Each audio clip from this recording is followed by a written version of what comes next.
자, 역사를 가장 역사답게 가르친다고 자부하는 황현필입니다. 우리가 독립운동사 들어와서 지난 시간에 1910년대 국내에서는 비밀 결사단체가 만들어진다. 그리고 해외에서는 독립운동 기지가 만들어진다. 공부했는데 1910년대 국내 비밀 결사단체 2개, 독립의금부와 대한광복회 아시형 기출 잘 되네. 1910년대 해외 독립운동 기지 중에 가장 많이 기출되는 건 남만주 삼원보. 누가 만들었죠? 신민회가 이회영 일가와 손을 잡고 만들었고, 남만주 삼원보에는 신흥 무관학교가 있었더라. 기억나십니까? 혹시 연해주에 있는 독립운동 기지들 생각나십니까? 성명회, 권업회, 13도 의군 좀 어렵나요? 이상설의 대한광복군 정부와 손병희의 대한국민의회. 미주 지역에는요, 대한인 국민회. 하와이에는요, 대조선 국민군단. 혹시 간도에 대종교인들이 무장투쟁하게 만든 단체 중광단, 이게 명칭이 북로군종소로 바뀌었고, 상해에서는 신한청년단에서 김규식을 파리 강화에 파견했다. 이런 거 기억나십니까? 자, 1910년대 국내에는 비밀 결사단체가, 해외에는 독립운동 기지가 만들어졌다는 거 공부했고, 오늘 이 시간에는 이제 3.1운동 가겠습니다. 여러분, 3.1운동은 어렵게 공부하지 않으셔도 됩니다. 문제도 쉽게 출제되고요. 1919년이라는 건 여러분들 다 알고 계실 거고, 3.1운동이 왜 일어났냐, 배경 잡아야죠. 배경 보겠습니다. 3.1운동의 배경. 먼저 여러분, 윌슨의 민족자결주의 들어보신 적 있죠? 민족들 자살하라는 이야기가 아닙니다. 민족의 이 일은 민족들 스스로 해결하라는 이야기예요. 그래서 레닌의 식민지해방선언도 지금 제 교재에는 있겠습니다만, 무슨 말이냐면 레닌이 1917년에 볼셰비키 혁명을 성공시켜놓고 전 세계 공산화를 꿈꾸는데, 전 세계가 공산화 되려고 하면 자본주의 국가를 타도해야 되고, 자본주의 국가는 제국주의고, 제국주의 국가들은 식민지를 경영하고 있으니 그 제국주의 국가의 힘을 빼기 위해서는 식민지를 독립시켜줘야 된다. 그래서 레닌이 전 세계 식민지 해방에 도움을 주겠다, 식민지 해방 선언을 하거든요. 이 레닌의 식민지 해방 선언도 레닌의 민족자결주의라고 이야기해도 되는 겁니다. 그런데 시험에는 윌슨의 민족자결주의가 우리는 많이 기출되니까 1차 세계대전 이후에 윌슨이 자결한다고요? 민족자결주의 이것 좀 기억하시고, 그 다음 여기저기서 이제 독립선언서들이 발표가 됩니다. 만주에서 민족대표 39인이 만나가지고요, 대한독립선언이라고 하는데 좀 우리에게는 어려울 수도 있습니다. 이게 개돼지와 같은 삶을 살 것인가, 무장투쟁으로 독립을 쟁취하자 1918년에 무호독립선언이라고 하는데 이건 좀 어렵고요. 일본 동경에서 28 독립선언, 이거 이광수가 독립선언문을 쓰는데 이런 일이 있었다는 거는, 이게 3.1운동을 워낙에 초등학교 때부터 공부하면서 3.1운동의 배경이 28 독립선언이다. 이건 다 알고 계실 겁니다. 얘는 1918년이고 얘는 1919년인데 뭐 크게 의미는 없겠고요. 그리고 누가 죽습니까? 고종이 식혜먹고 갑자기 죽습니다. 고종이 죽게 되니까 그래도 마음속으로는 당시 빼앗긴 나라지만 이게 꼭 마지막 황제 같은 느낌이잖아. 물론 고종이 1907년에 강제 퇴위당하고 순종이 황제가 됩니다. 고종 황제의 연호가 뭐였습니까?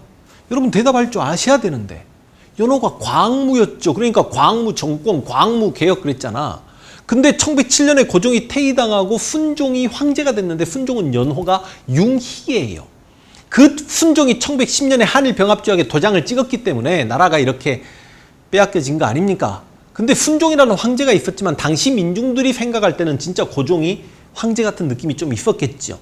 고종이 죽으니까 많은 사람들이 그 고종의 장례식에 참여합니다. 장례식을 인산일이라고 합니다.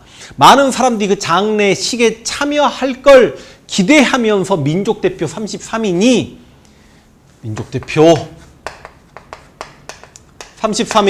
만세운동을 기획합니다. 민족대표 33인은 어떻게 구성됩니까? 천도교계 손병희를 필두로 해서 15인, 기독교계 이승훈을 필두로 해서 16인, 불교계 한용운 선생님을 필두로 해서 2인 그래가지고, 근데 여러분 우리가 다른 분은 몰라도 여기 손병희, 이승훈, 한용운 이분들 이름은 좀 우리가 알고 계셔야 되지 않겠습니까?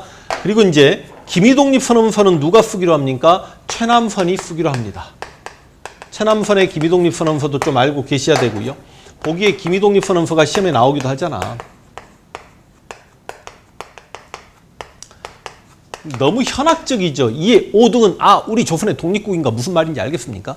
일반 민중들이 듣고도 야 진짜 독립에 대한 의지가 불타오르는 글이어야 되는데 자신의 문학적 재능을 뽐냈고 비극은 이차남선이 훗날에 친일파가 되니까 야 우리 3.1 정신을 계승하는 나라인데 3.1운동에 그 기미독립선언서를 하필 친일파가 썼던 것도 문제고 한용운 선생님은 이 기미독립선언서 안에 들어가는 공약 3장을 쓰죠. 결코 배타적 감정으로 치닫지 말라.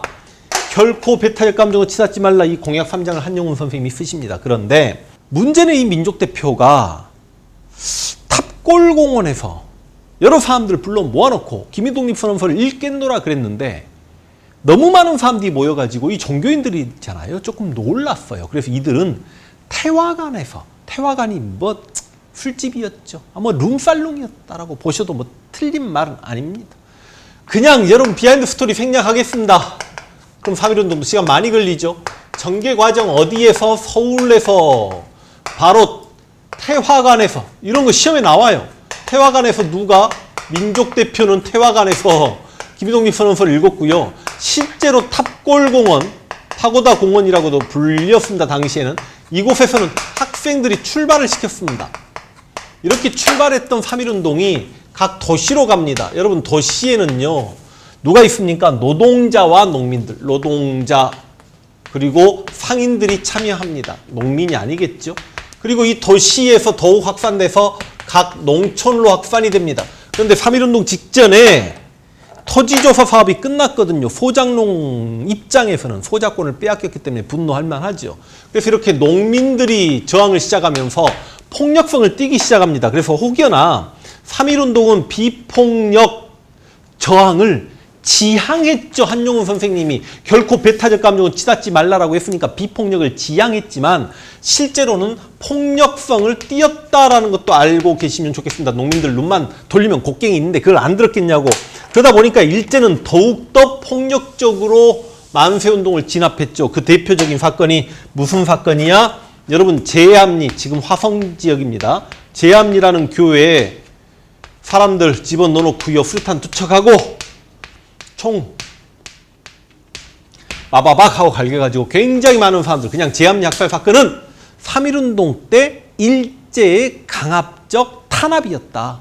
말도 안 되게 많은 사람들 죽였던 사건이다. 그렇게 기억해 주시면 되겠습니다. 여러분 이게 뭐 크게 어렵지 않죠. 그런데 3.1운동은 누가 뭐라고 해도 독립운동의 하나의 기념비적인 사건인가 동시에 앞으로 전개될 독립운동의 구심점이기도 했고 뭔가 시작점이기도 했고 독립운동의 방향을 다 바꿔버린 사건입니다. 그래서 3.1운동의 결과가 상당히 중요해지는데 여러분 3.1운동 결과 통치 방식이 바뀌었다는 거 알고 계시나요? 이건 내가 통치 방식에서 미리 공부했죠. 무슨 통치에서? 무단 통치에서 3.1운동을 계기로 소위 문화 통치로 바뀌었습니다. 근데 이제 그럼 제가 질문 들어갈게요. 3.1운동은 성공했습니까? 실패했습니까? 여러분 1919년 3월 2일부터 4월 30일까지 2달 동안 200만 명이 참여했던 거족적인 만세운동이었습니다만 우리가 독립을 쟁취하지는 못했기 때문에 성공했다라고는 보기 어렵죠. 근데 왜 실패했을까? 민족 지도자들이 생각할 때 구심점이 없었다. 구심점 역할을 해줘야 될 이 민족 대표들이 술집에 숨어 들어가지고 자기들 방구석에 앉아가지고 기미독립 선언서 읽고 만세 삼창하고 바로 자수해버렸지 않습니까? 구심점이 없었음에도 불구하고 그렇게 많은 사람들이 모였던 건 정말 놀라운 일이었습니다. 그래서 나중에 이런 만세운동이 일어날 때를 대비해서 빨리 중심단체를 만들어야 되겠다. 그래서 바로 뭐가 만들어집니까? 3.1운동 때문에 임시정부가 수립되는 겁니다. 3.1운동 관련해서 한능검에서 가장 기출이 많이 되는 문장 바로 이겁니다. 3.1운동 때문에 임시정부가 수립되었다. 그리고 3.1운동이 1919년이면 무단통치기였죠. 그 무단통치기에 농민들이 곡괭이 들었죠. 그런데 3.1운동 전에 해외에서 독립운동 기지 만들고 있는 독립군들 입장에서는 이것 봐라. 우리가 총 들고 국내로 진격했을 때 만약에 국내 농민들이 호응해주면 독립운동이 성공할 수 있겠네. 이런 생각을 했지 않았겠습니까? 그래서 여러분 바로 무장투쟁이 활기를 띱니다. 그럼 오늘 3.1운동 공부하고 다음 시간에 뭐 공부해요? 임시정부 공부해요. 그 다음 시간에 뭐 공부해요? 무장투쟁 공부합니다. 그러니까 3.1운동 결과 이렇게 되니까 이거 공부하는 거예요.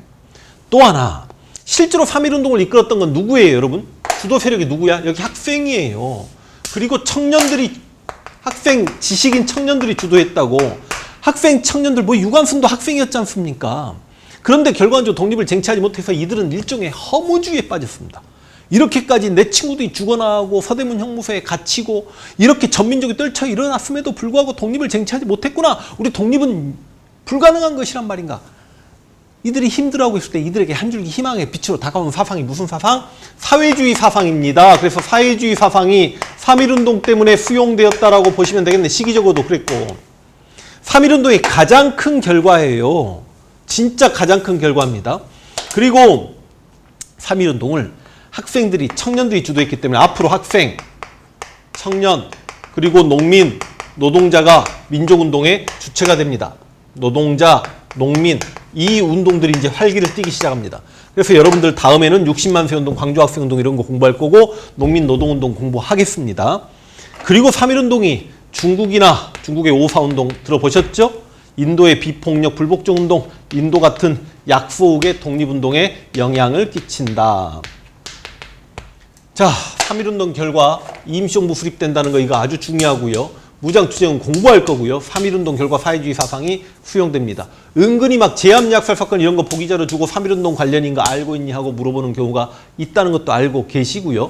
3.1운동의 배경으로는 그래도 고종이 죽었다는 거 알고 계셔야 될 것 같고 윌슨의 민족자결주의 알고 계시면 될 것 같습니다. 이 정도면 거의 문제 풀 것 같은데요.